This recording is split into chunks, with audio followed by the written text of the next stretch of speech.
So Like I got struck something by new there. lightning. So now, I think this is working. Maybe not. But we're missing one person in our workshop Wednesday. She was unable to get connected. We're trying new technology, and Carrie's outside in the wind. So, Well, and this just shows you can work from anywhere, right? It's just kind of hard to when you're outside. right? The weather is absolutely perfect. So anyway, Yeah, can't but the sound of the weather is not. So maybe we need to get you some AirPods so you can actually, so we I can actually quiet have the sound. Yeah. okay. Mm. Maybe we'll Goodness. try that next week. But welcome to another Workshop Wednesday. We are missing Kate today because she was getting blocked or something. We'll have to try to figure out the new technology that we have. Yeah.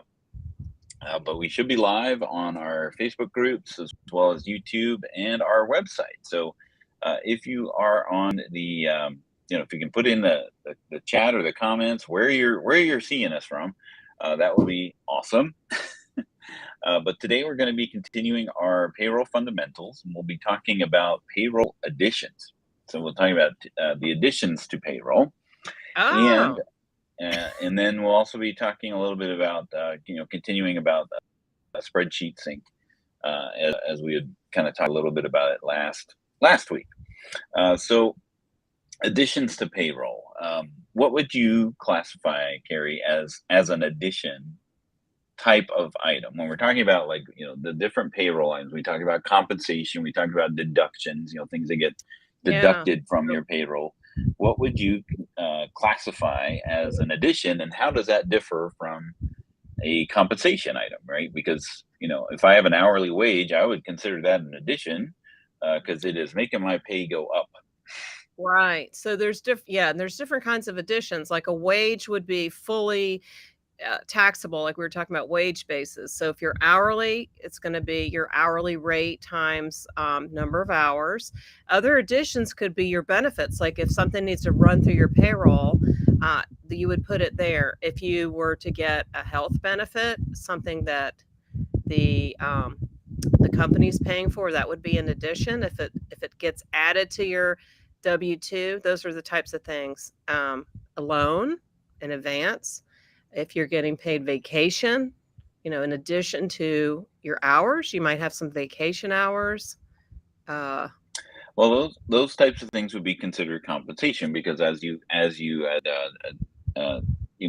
add them to the hourly, and I'm thinking of in terms of like QuickBooks Desktop payroll, where Mhm. it's where does it show up on the paycheck summary, right? So earnings, are all up at the top, because you have your hourly, your Bonuses are bonus, there. your Yeah. commission, all up there. But then you have other things Expenses. that are kind of additions, right? Like so, um, reimbursements, would be an Mhm. addition, not necessarily You something that like is a compensation, but you're getting money back from the employer, right? right. So Oh, mileage could go there. Mhm. Yep, Uniform, if you had to buy uniforms and they reimburse you for that. If you were out getting office supplies or whatever it is and they're reimbursing you, that would go there. Would not be a tax effect. It would be it's just an addition to your, just as though they handed, it's just a different way to reimburse you. right. And some of those things don't have any tax implications, right? Because you probably paid for some of those reimbursements post-tax dollars. So getting that back from the employer as an employee, an addition would increase your net pay, right? Because Yeah. but it should not have any bearing on the taxability. Um, Right. One other thing is like reported tax. Like if you're reporting, I'm sorry, reporting tips. So Oh, if you're in absolutely. an industry where you are collecting, I delivered pizzas throughout my entire college career, and that's how I afforded to pay most of it was by delivering pizzas, and it shows. Um, Ate a You lot still of like the those pizzas, right? sample. Yes, that is a weakness food. Um, and but you have to, or you're supposed to. report your tips. Right, right. Especially when they're cash, right? Like somebody gives you a tip, and it's not actually part of your paycheck.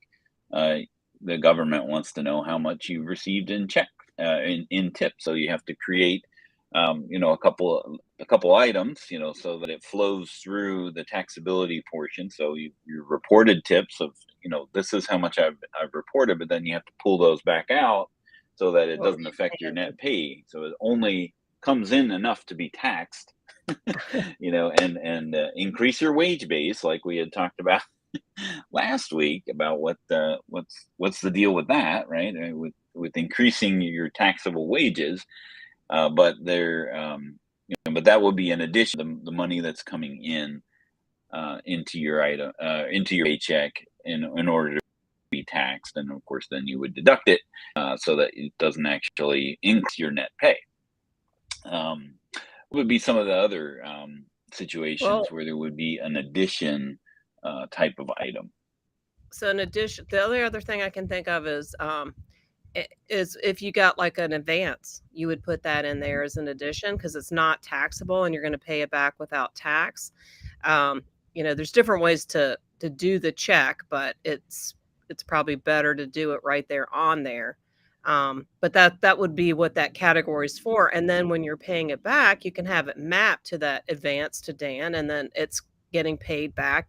And then you have a nice ledger showing the loan and how it travels. Yeah, and there's some other things. One other thing that I was looking at, and when I was looking that up, is like personal use of a company car. Oh yes, yes, yes. That's like one of those odd things. Like if you have a company car that the company lets you use, that is considered to be a taxable benefit that needs to be taxed. So you can add that as an addition, item on your paycheck, so that it flows into your W-2s. So additions are really just that, things that increase your compensation or your net pay, or can increase the Wage the base. overall wage base, so that you are taxed appropriately, for the activities that you do as an employee. So that's just an important distinction about the compensation items, as we had talked about earlier, about those things where you would, that would increase, across the board, that would be considered, compensation. But sometimes those additional paycheck types of activities need to be segregated from that, and that's where compensation differs from an addition. So that's just another, payroll fundamental topic that we're talking about here on schoolofbookkeeping.com, or for the payroll fundamentals. If you're watching on the website or YouTube, and you have some interesting payroll additions, let us know. Put it in the comments there. What are Another one?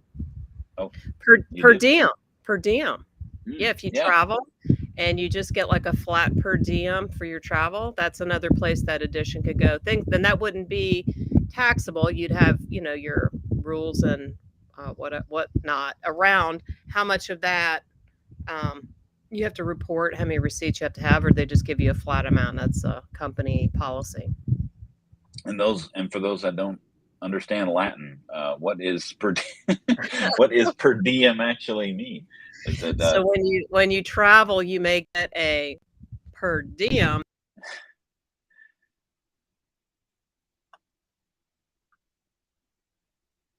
If you go to Atlanta, you may have a higher per diem than if you go to where are you, Dan? Are you in a small town? Yes, I am in Hatfield, Pennsylvania. Okay, so you may have, and I'm near Hilton Head, so not necessarily Hardyville is not going to have a high per diem, but Hilton Head may. So you have a per diem based on your hotel and your meals and so forth, whatever they say, whatever, if you're getting reimbursed, they'll set the amount. And then you keep up with your receipts so that the government says, did you really spend, you hear about people getting these per diem checks and they actually didn't go anywhere. You have to have a lot of rules and regulations behind it, but that's where you could put an addition. So per diem, I think, means per day or allowance. I don't know, but it's a each day kind of thing. Right. I'm going to look it up now while we're thinking about it. What a translation. Now we have to know. It's one of those Yeah. things. Now we have to know what. Per day. It is from Per Latin. day. See, I did that right on the fly. Sorry, you're so smart. I know. I try. I loved it when I worked in an accounting firm and I got per diem. I was like, yes. It's a nice perk. Right. Yeah, and comp time, except that's not really a financial thing. Like you would work tax return during tax season if you worked overtime. Oh, overtime's another. But if you worked overtime, and it was valued in time. So there's a little accounting around that. So that's kind of our topic on today on additions versus compensation items. And so the next thing we want to talk about is a little bit more a deeper dive into Spreadsheet Sync. So we had talked about kind of like an overview last week about what it is that you can do with Spreadsheet Sync. And Carrie, what do you remember from last week? Well, I remember you said you can do this. No, you said you can do this on desktop. So I immediately got off when we were done, I went running over to my file because I have some stuff that I'm trying to sync over from one program into my customer list into my enterprise. And I was like, oh, this would be so good. I could just, export, cut, paste, whatever. It's, it's going to be harder than just that. But anyway, so I was envisioning some ideas and I tried to do it. We're also hosted, so that adds another challenge. And so you ended up sending me an article and saying, here's how you do it. And it was, I was like, by that time I gave up. So that's what I remember. It's a great concept. Yeah. No pun intended. It's a great concept. So what Carrie is referring to is that once you connect Excel to Spreadsheet Sync or even in desktop, it is supposed to, once you save the workbook, then you're supposed to be able to open the workbook and refresh the data from that workbook without even needing to go into QuickBooks. So that is something that should have worked for in desktop for some time now, but apparently either version of Excel that you're on or hosted, or there's some caveat to that, because the article that I sent you did speak to that, specifically down at the bottom. But I think through her reading it, Carrie may have nodded off halfway through the article. I was like, So, I mean, it would be nice if it could be through Google Sheets, but you're got cloud-based mixed with hosting, and it gets complicated. So, great concept. I love the idea of being able to sync. Yeah, if they could do Google Sheets instead of Microsoft Excel. Mm-hmm. Well, they already do. They do in Advanced. Like Advanced will synchronize with Google Sheets, but not to the extent of what Spreadsheet Sync would do. It will send its data to, rather than sending it to an Excel workbook, any report, it will send it to Google Sheets, and then of course that allows you to collaborate just like you could with any Google suite option. Okay, so will this new QuickBooks Online Sync, Spreadsheet Sync, work with Google Sheets, or they want it with Microsoft Excel? It's only Excel. So Spreadsheet Sync is an Excel add-on. Right? So what we want to do is just kind of put it to the test. All right. So you should see my screen. Right? I see your screen. Okay, very good. All right. So in QuickBooks, you would just go to the Tools menu and choose this option of Spreadsheet Sync. You only see this option in Advanced. in advanced, right? So if you're using QBOA, that already has advanced, and if you're using QuickBooks Online Advanced, then you would see that under the menu option. What you just said was you're using QBOA, and QBOA is translated two ways. So, all right. QBOA accountant. That's what. And QBOA advanced. Right, and then QBO advanced. So we're trying to not to be confused. Sorry, that was too funny. I had to do it. So, yeah, the interchange knowledge. Wait, the acronyms. I can't even say that acronym word. The acronyms that are used back and forth between with Intuit, it's like Department of Defense. Intuit. I mean, they're almost neck and neck, I think, with the number of acronyms that are used, and maybe Intuit's taken over for that. I don't know. You may have, especially when they're duplicated. Right. Yeah. So, so you only be able to use it in your QBO accountant or a QBO advanced client. So you'll see that in the gear icon there. So once you do that, you'll get this menu. Just a few steps to start Spreadsheet. Are you in a hurricane? Yes, I am. Causing a hurricane. Everything buttoned down there? No. All right. So you would just, it's giving you the 1, 2, 3, right? So you just hit let's go, and then it opens up a browser tab and say, can I open up Excel? Say yes. And what is it doing? Choose the company? No. Or are you in your own? Are you in your own, or are you in a customer? Okay, it went over to my other screen here. So this came up. It says the file format and extension of Spreadsheet Sync doesn't match. This could be corrupted or unsafe. So it looks like horrible news, right? Do you want it to open anyway? I'm going to lunch now. News. You say yes, so that's normal. So I said yes to that. What it does, it launches Excel for you. So don't panic with the bad news. Right, because it's opening up a web page to open up a desktop product. So that sounds horrible. So that's our first bit of feedback for for our Spreadsheet Sync folks. Hey, let's do Google Sheets. Okay, go ahead. So that is an alarming message, even though it's harmless, right? Then it shows up in here, and then it says, launch the add-in. After you install the add-in, you can launch the add-in by clicking the Launch Add-in button from the Home tab. So up over here is a little QuickBooks icon. So let me make this. I don't know if I want to make it bigger, because if it throws something over somewhere else, then we won't see it. So that throws the pane on the right side. This panel that allows you to get started. There's things that help topics and web pages that will open up here of what you can do. There's a built-in little video, which then gives you a good overview of what it is that you can do. What else is on this pane here? So we have this is my login.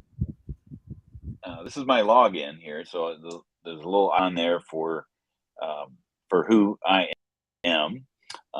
You can sign out, you can sign back in. We talked about that when you're signing in, in order to get the full benefit of Spreadsheet Sync, you want to use the same login across all the clients that you're connecting with, right? So, if you're using one login for one set of clients and another login for another set of clients and wanting to combine these all together, invite yourself, or at least change your logins back to who they should be, so that you have one login under all of them. All right, and it just needs to be at least a company admin. It doesn't have to be an accountant user, but if you're an accountant or bookkeeping professional, it's always a good idea to be the accountant anyway. So that's really all you can do there. But over here, there's a little I, right? So you have the option there to get support. You can reload, view source, I'm wondering what that. Oh wow, that. Not sure why we would want to view our source, but in case that might be for support, right? So they're talking to support and they want to know, how things are actually being pulled in. They may need to do that. I don't see a reason for anyone needing to do that. Security info, right? So this will give you a little bit more of the security information to make sure that you're on the right versions and have the right security in place. And then allow you to clear web cache. So anything web based, right?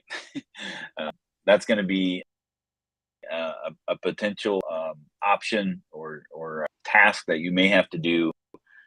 So they built it right. So it's that's kind of nice to be able to do that. So that's really all that's involved, with establishing a chain. And then once you click on get started, then it starts you down the path of, okay, what do you want to do?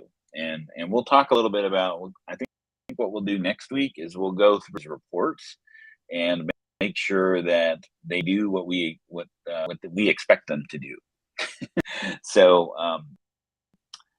but that's really is with getting it connected. What I'm going to do actually is I'm going to close Excel. I'm not going to save it. Right? I'm going to bring up my little bar here. I'm going to quit Excel altogether. So it's not even open. Right? And I'm going to, even better, as I'm going to sign out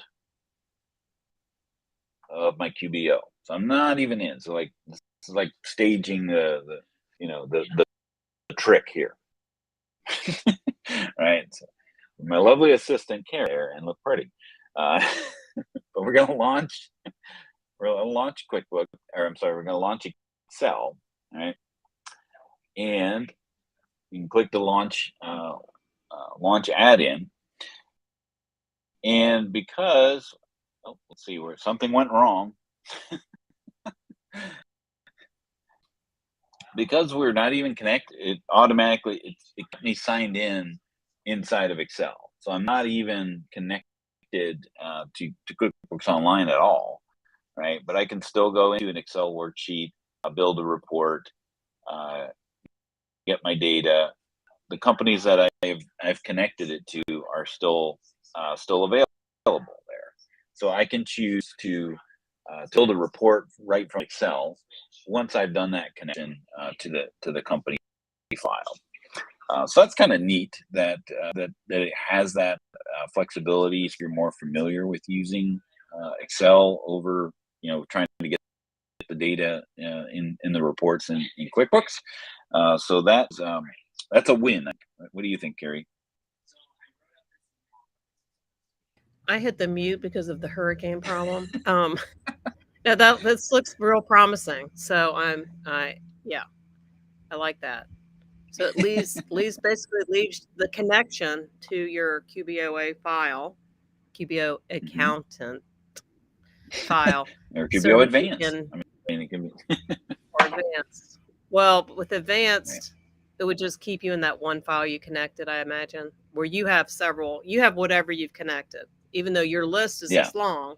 You just Right. So if I had more than one account, if I had more than one advanced account, I could toggle down my different company files. Okay. Exactly. So you can go through and connect to all of those files, and then once it's connected, then from Excel you'll be able to see them all in one place, and then start to use you can create various groups. It's like if you want to compare one company to another. Maybe they're not even related to each other. You can bring that into the Spreadsheet Sync. So it's a good start, right? And that's what we're doing here is we're just kind of flushing out the differences, different tasks that you can do. So next week we'll be talking about pulling reports and what that looks like. So if you have a specific thing that you want to see in Spreadsheet Sync, and maybe us work through that on the next workshop, go ahead and put that in the comments wherever you happen to be watching us here today. If you're watching us on our website, which I was just looking at that, it doesn't look like you can put in a chat or a comment. I'm We still need trying to to turn figure out some of these things. Just technology. yeah, we're getting used to all these new things here.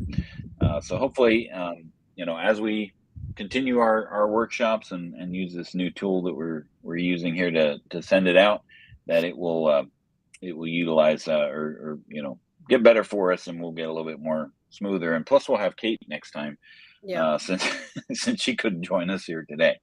But we'll continue our discussion on payroll fundamentals and Spreadsheet Sync next week. So if you have any thoughts about what you would like to see, go ahead and put those in the comments, and we'll see you next week. Sounds great. Have a great rest of your week. Thanks for joining. Bye-bye.